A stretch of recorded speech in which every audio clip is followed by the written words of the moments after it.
지금 와서 생각해 보니까 이게 사실은 이 빛이라는 거를 그 신이랑 동일시한 게 아닐까. 그 계속 그 빛에 눈을 찌푸리고 어딜 가나 계속 그 빛에 대한 이야기 하거든요. 반사된 빛, 새어 들어오는 빛, 뭐 이런 이야기 하면서. 그래서 이제 그 신이나 절대자에 대한 거부감을 빛에 대입시켜가지고 또 직접적으로, 간접적으로 표현한 게 아닐까. 그런 생각도 드네요. 저는 그냥, 총을 쏘는 그 시점에서 그 이제 알제리가 적도급 주변에 있는 나라고 정오의 태양이 엄청 뜨겁다고 그러더라고요. 그게 이제 칼에 반사돼가지고 계속 눈에 반사되는 걸로 나오잖아요. 그때 갑자기 우발적으로 총을 쐈다라고 했을 때, 뭐 물론 담요님께서는 자기가 한 행위지 않느냐, 그런데 저는 거기에서 제 생각에는 그거를 표현하고 싶었던 건 자발적 의지의 발현이라고 하기보다는 어떤 그냥 거스를 수 없는 우연성을 그런 걸로 묘사한 게 아닌가라는 생각이 더 들었었어요. 그러니까 내가 쏜 거는 맞지. 그리고 뒤에 네 발인가 더 쐈지 않습니까?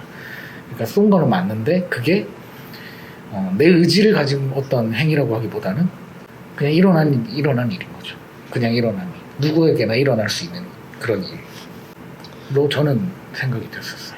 저는 재판을 받고 사형 선고를 받는다는 사실은 알고서 책을 읽기 시작한 거라서 그냥 평범한 일상들이 이어지고 있고 그 어머니의 장례식에서 그 말씀하셨던 약혼사라고 잠깐 표현되어 있는데 그 다리를 저시는 노인분에 대한 묘사가 제법 있고 해서 사실은 그런가라고 생각했어요. 그러니까 네가 어머니를 충분히 챙기지 않고 뭐 많이 찾아뵙지 않고 그렇게 했기 때문에 뭔가 너에 대한 상심으로 인해서 어머니가 사망하셨고 그래서 너에게 어머니를 방치한 그런 거에 대한 죄를 묻는다라고 사실은 그 절름발이 노인이 얘한테 소를 제기를 하고 얘는 어머니의 장례식에서 울지 않는 모습을 보였으니까 그걸로 인해서 사형을 선고받나라고 저는 생각을 하면서 읽었었거든요. 그러다가 본인이 사람을 죽이는 게 나오는 순간에 너무 당황한 거예요. 그냥 너무 다 짜증나지 않았을까요? 그래서 저는 이 빛조차 짜증날 정도로 그래서 뭐 그게 끝나고 나서 읽어본 글들에서는 그러니까 사람을 향해서 총을 쏜 게 아니라 그 본인을 지금 굉장히 괴롭히고 있는 빛을 향해서 공격을 한 거고 빛을 향해서 공격을 하다 보니까 사람이 죽은 거다라는 이야기가 있기는 하던데 그냥 일차원적으로 아니 어쨌거나 네가 썼잖아 라는 저도 약간 담요님이랑 그 느낌이 좀 비슷한 게 있는데 사실은 이게 뭐랄까 끝까지 그 살인죄로 죽느냐 그 다음에 좋아 나는 사회적 통념과 뭐 부조리를 거부하고 나의 진실을 고고하게 지키면서 사형을 택하겠다 약간 이런 순교자적인 순교자적인 그런 게 있잖아요. 그래서 이제 사실은 그 이 소설에서 가장 중요하게 다룬 거지 않습니까? 이렇게 이방인이 사회적 통념을 거부해서 이방인으로서 죽는데 이것을 어떻게 해석하고 볼 것이냐 이런 내용이 사실 좀 가장 이 책의 가장 큰 부분이라고 저는 생각합니다. 그렇죠. 마지막에 신부랑 대화하는 부분이 아마 근데 메인이 아닌가. 전 사실은 보다가 이 생각도 했어요. 뭐 어차피 죽을 거 같아. 뭐가 아니 화내지 마시고요. 아니 그런 거 그러니까 무슨 차이가 있나? 살인죄로 죽으나? 사실은 어쨌든 그 아까 초반에 말씀하신 대로 식민지에서 아랍인을 죽이는 것은 사형까지 갈 일은 아니죠. 그 당시에 네, 그랬다고 하더라고요. 네. 저도 뭐 관련된 일단, 영상이나 네, 그게 뭐 그렇다고 하더라고요. 네. 이제 안 죽어도 되는데 죽게 됐다는 게 이제 사실 그 시대상을 반영을 한 것일 뿐이지. 우리 입장에서는 당연히 사형받아야 될. 그렇죠. 지금 상황. 이래 죽으면 저래 죽으나. 또 그 생각을 좀 많이 했어요. 왜 이러냐 진짜. 이렇게까지 할 말이 맞나? 중간에 왜 그 숙박 여관 그 자기가 그 뭐지 읽는 책 내용을 잠깐 이야기하지 않나요? 뭐 누가 나가서 성공해서 돈을 벌었는데 체코인가? 네, 어디에 있는 신문 기사에 나온 얘기. 네, 자기가 스크랩 해놨던 네, 네. 방을 구조를 다시 그리면서 독방에서 그거 생각을 하잖아요. 맞아요. 진짜 정신 나갔다. 아 그러니까 그게 그 내용이지 않습니까? 참네 이거. 그 돈을 많이 벌어온 이제 한 남자가 있었는데 엄마가 먹다고 예 이제 돈 훔치고 맞아요. 목 메고 맞아요. 빠지고. 예. 그래. 그걸 보면서 야, 이 진짜 대단하긴 대단한데 이게 무슨 차이가 있나?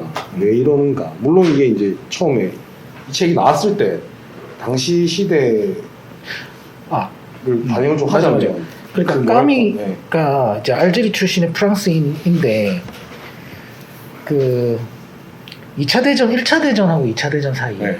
요때 사셨던 분이시라서 저도 정확하게 잘 모르지만 그 당시 시대 분위기라는 게 사실 우리나라도 그렇지만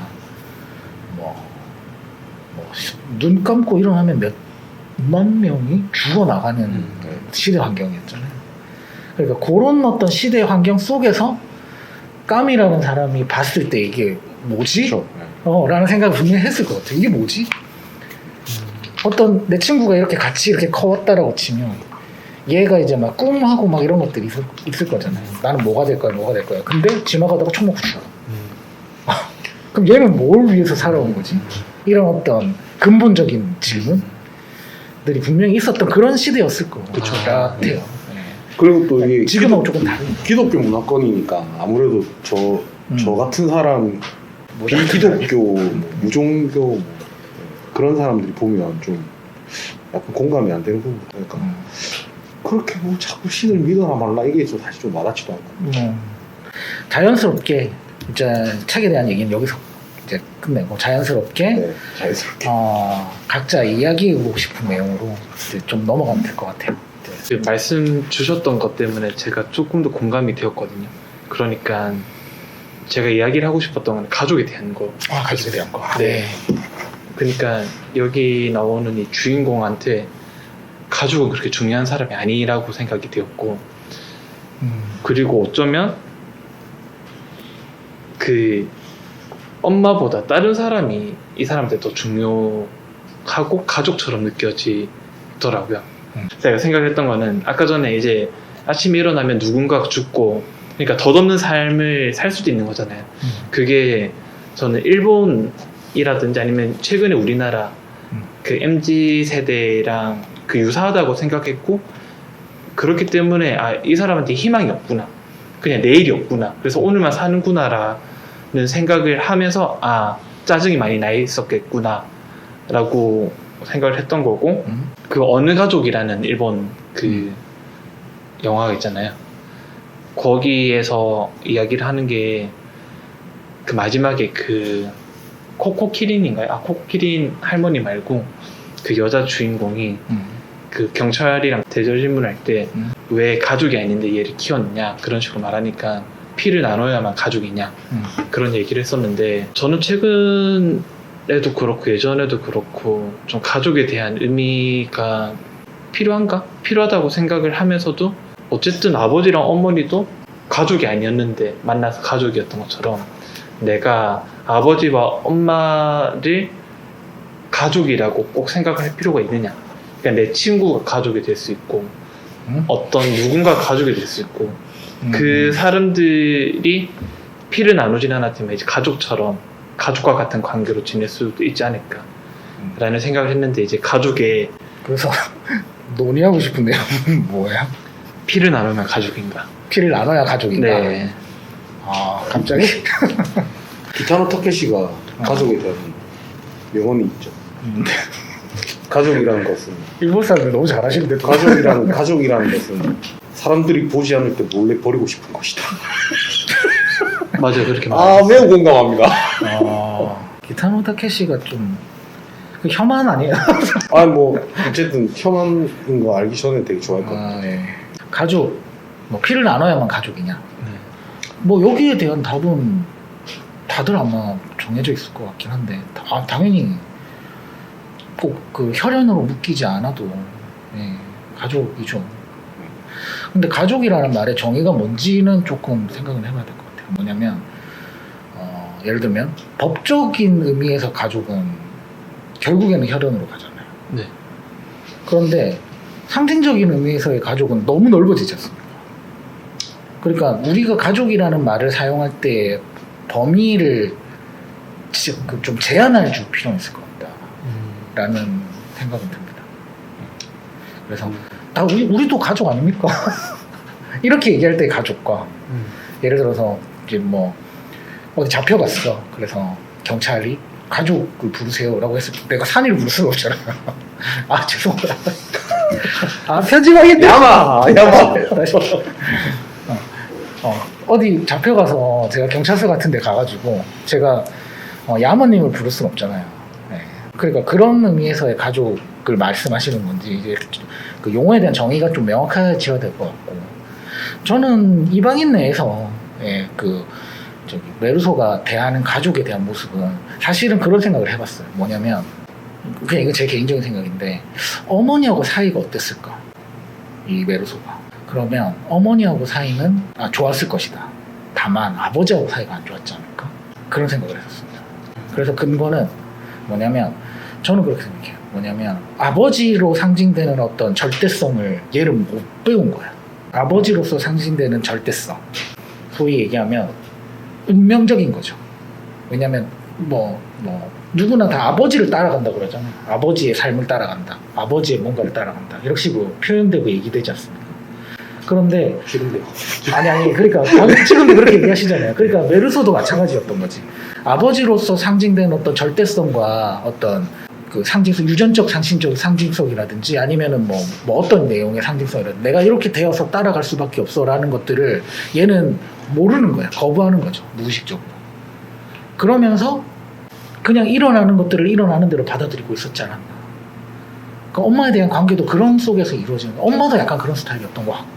그래서 뭐 가족과의 관계를 보면 그래서 저는 결론적으로는 저는 말씀하신 거에 대한 답을 드리자면 가족은 정의하기 나름이긴 한데 제가 책에서 봤을 때 느끼는 건 가정에는 가장이 있어야 된다. 반전인데요? 그래서 절대적인 뭔가 이렇게 얘기해주는 사람이 있으고 종아리도 좀 때리고 어디 어긋나면 뻥튀도 쳐 때리고 그런 사람이 좀 있어야 애가 왜 이래서 좀 사고 안 치고 제가 이 길 그대로 유지해서 가겠습니다. 이 길 그대로. 캐릭터 좀 겹치는데 뭐지? 메르소의 그 어머니의 죽음은 호상이다. 상주가 싸가지가 없다. 네. 그런 경우 많죠. 네. 그렇습니다. 그 양로원에서 연애까지 하시다가 이렇게 잠들다가 돌아가셨으니까 호상이죠. 굉장히 호상이다. 호상입니다. 주변 친구분도 많고 장례식에서 울어주는 사람도 있고. 네. 그럼 아들내미가 좀 상주가 나쁜 주무시다가 돌아가신 걸로 나오지 않나요? 그렇죠. 네. 본문에서 아버지를 모른다는 식으로 이야기가 한번 언급이 됐었던 것 같아서 저는 뭔가 그러니까 임신한 상태에서 아버지가 사망했거나 혹은 소위 사생아가 아닐까라고 생각을 해서 그러니까 아버지의 존재 자체가 관계가 나쁜 게 아니라 아버지의 존재가 아예 부재였을 거라고 이렇게 인식이 있는 순간부터던가 아니면 정말로 태어나기 전부터 부재였거나 저는 난 그랬을 거라고. 미혼모 사생아가 그냥 미혼모로 묘사되나요? 아니요. 그러니까 아버지를 알 수 없는 상태니까 미혼모지. 미혼모. 네네. 사생아는 아버지가 죽은 상태에서 태어난 거잖아요. 그러니까 그거를 어느 쪽이든 아버지가 죽은 쪽이든 아니면은 아버지를 잃고 그러니까 뭐 원나잇이든 뭐가 됐든 아버지를 아예 모르는 상황 그러니까 어머니조차도 아빠가 정확히 누군지 모르거나 아니면 짐작되긴 하지만 뭔가 생물학적인 친부조차도 아들의 존재를 모르는 상황이거나 아니면 사망을 했거나 뭐 그런 쪽이 아닌가 그래서 아니면 금치산자의 상태일 수도 있죠. 네 뭐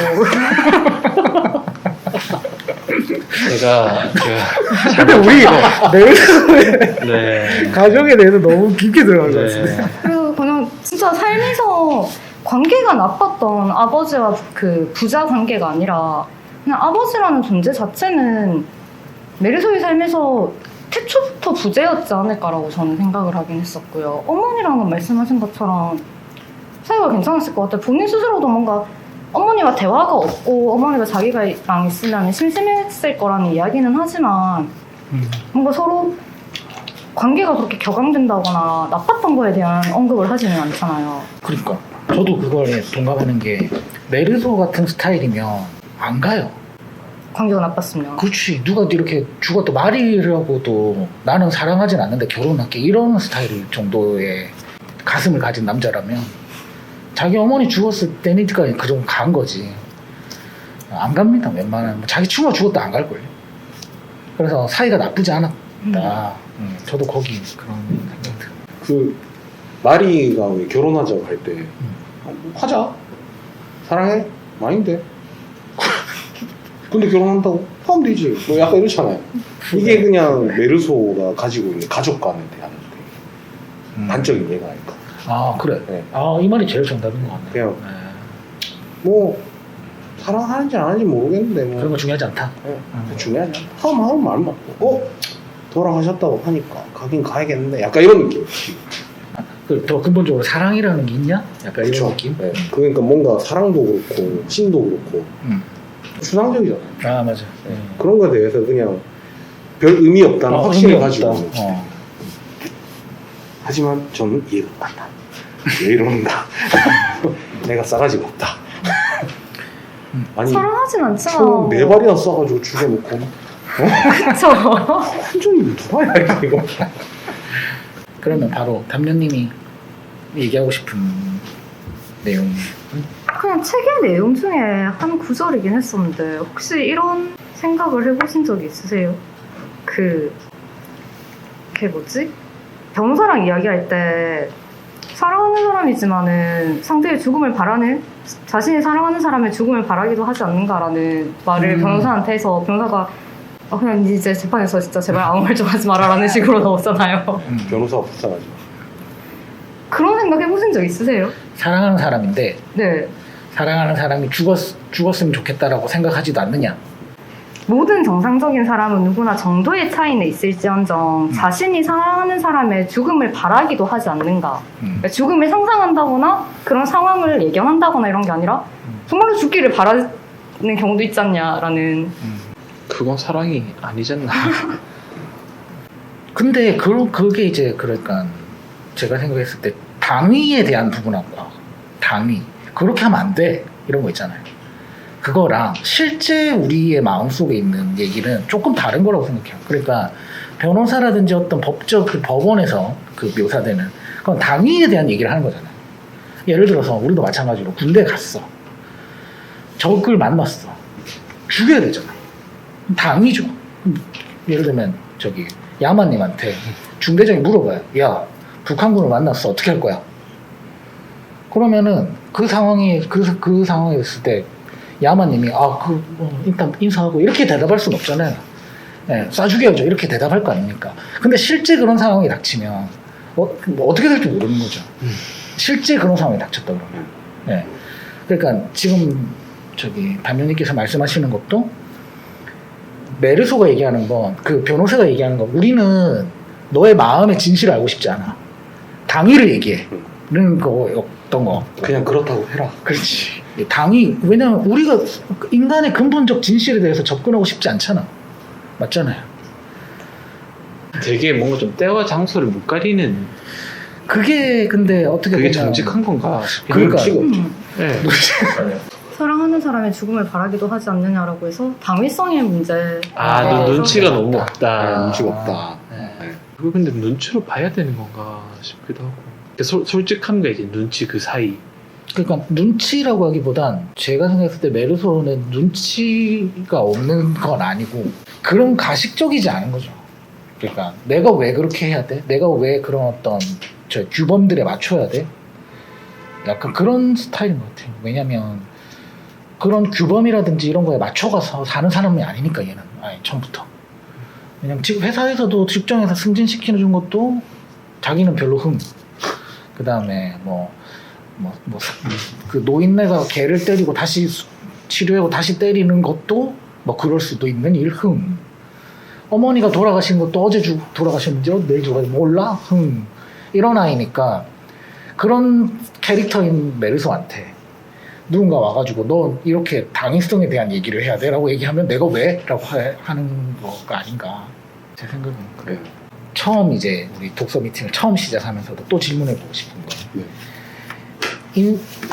어떤 삶의 절대적인 것이 있는가 아니면 우연으로 점철되어 있는가 이거에 대해서 자기가 어떤 기준을 갖고 있는지를 한번 얘기해보고 싶어요.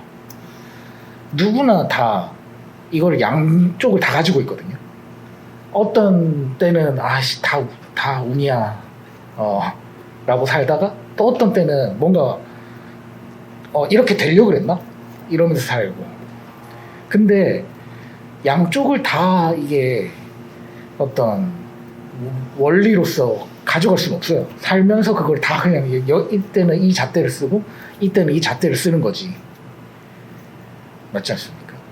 세상의 원리는 딱 하나밖에 없잖아요. 우연이거나 절대적이거나. 절대적이면서 우연인 경우는 없지 않습니까? 근데 우리가 살아갈 때는 어떻게 느끼면서 살아가냐면 다 뭔가가 이렇게 운명이라는 게 있는 거야 라면서 느끼면서 살아가다가 교통사고를 당해 죽는단 말이죠. 예. 또는 세상이 다 운명인가? 라고 세상이 다 우연이야 라고 하면서 살다가 지나가서 보면은 모든 게 다 결정돼 있었던 것 같아 라고 생각하면서 산단 말이에요. 그래서 저는 그거에 대한 우리가 어떻게 살아가시는지 세 분은 그런 부분에 대해서는 어떻게 생각하시는지를 한번 얘기해보고 싶었어요.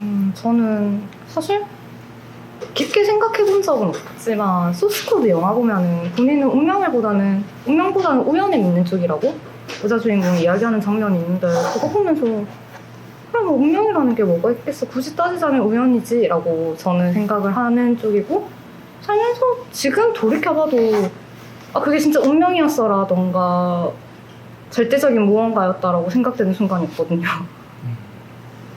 아마도 앞으로도 저는 굳이 양분해서 따지자면은 운명보다는 우연 쪽인 거고 사실 그것마저도 우연이라는 것 자체도 그렇게까지 뭔가 믿는 거는 아닌 거고요. 그냥 뭐 돌발적으로 생기면은 그거는 우연이라고 치면 되는 거겠거니라고 생각하는 쪽입니다. 근데 우연이라고만 생각해서 살아가면은 너무 허무주의에 빠질 수 있지 않을까요? 일단 참고로 저는 무신론자이고요. 운명이라고 하면은 결국에는 무언가의 절대자가 있어야 되는 건데 저는 절대자라는 걸 믿지는 않아서 뭐 정해진 건 없다. 여기서 세상은 시뮬레이션이다 이런 이야기하면 완전 미치는 거. 아니요. 저는 사실 그걸 좀 믿는 편이라서. 네. 테슬라. 이렇게. 네. 앨런 머스크가 70%의 확률로. 하나 빼고 다. 그래? 99.999%. 90%로 다 시뮬레이션이에요. 그리고 테슬라가 앨런 머스크가 도지코인이나 올라라 하면 오르기 때문에 그 정도의 마법력을 가지신 분이라 제가 봤을 때는 상당히 옳은 말씀을 하실 가능성이 많고 만약에 아니라고 해도 그분이 세상을 시뮬레이션으로 만들 확률도 있지 않나 라고 생각합니다. 저는 아까 말씀하신 게 우연인지 운명인지 그건 저는 좀 그렇게 생각해요. 이게 온, 오프 아니면 일 아닌 이분법적으로 생각하기보다는 저는 좀 볼륨 조절한 그 다이아리잖아요. 약간 그런 느낌이랄까. 몇 프로. 물론 그거 만지는 거는 제가 아니죠. 절대자가 있는 운명론적으로 생각을 할 수도 있지만 근데 뭐 분명히 우연히 겹칠 때도 있거든요. 재밌게. 일론 머스크를 이야기하셔서 첨언을 하자면 자본주의 사회고 거의 절대적인 수준의 부를 가지면은 운명을 만들어낼 수 있다고 생각해요. 뭐 코인을 이야기하셨는데 시장을 조작하고 있는 쪽인 거잖아요. 그쯤 되면 스스로가 절대자가 될 수 있는 거죠. 근데 그런 게 아니라 일반적인 상황에서는 저는 운명은 근데 그렇게 되면 이제 보편적인 어떤 그게 없어지는 거잖아요. 보편적 원리 내가 생각하는 보편적인 어떤 형태 예를 들면 앨런 머스크한테는 절대적인 뭔가가 있고 나한테는 없어 가 아니라 앨런 머스크하고 나하고 공통적으로 적용받는 뭔가가 있어. 걔도 죽고 나도 죽고 하고 메르스 입장에서 어차피 다 죽는다. 그래, 맞아. 네. 사실은 그거 하나만 진리인 거죠. 네. 어떻게 보면 우리가 뭐 우연적인 거냐 절대적인 거냐 뭐 이런 거 다 떠나가지고 우리가 딱 하나 지금 뭔가에 대한 진실을 얘기할 수 있다면 우린 다 죽는다는 거. 야만은 저는 절대적인 걸 위해 우연을 쌓아 나가는 거라고 생각을 하고요. 삶이라는 게 뭐 예를 들면 우연으로만 모든 걸 치부해버리면 이 실력이라는 게 차등이라는 게 없어질 것 같거든요. 근데 뭐 재능을 우연이라고 할 수 있지만 그 재능을 넘어서는 절대적인 무언가를 만들기 위해 어떤 우연을 쌓아가려고 하는 사람이 있고 그걸 우연으로 그냥 치부해버리는 사람이 있고 그 절대적인 건 없지만 절대적인 걸 만들어갈 수는 있다라고 생각을 합니다. 근데 저는 마지막으로 제가 말씀드리면 책의 제목이 사실 우리들하고 좀 닮지 않았나라는 생각이 좀 들었습니다. 그러니까 저도 그렇고 여기 계시는 모자님이나 야마님이나 담무님도 그렇고 다들 어떻게 보면 이방인들이잖아요. 아니 채널명을 이방인으로 하시죠. 아 그럴까요? 네. 좋네. 이방인. 보고 있는 너도 이방인. 그러니까 이방이 좋네요. 왜냐면 네 이방인들 좋습니다. 좋습니다. 그렇게 유익했습니다. 예 하고 진짜 유익했어요. 예 여기까지 하고 수고하셨습니다. 정리하겠습니다. 감사합니다. 네, 고생하셨습니다. 고맙습니다.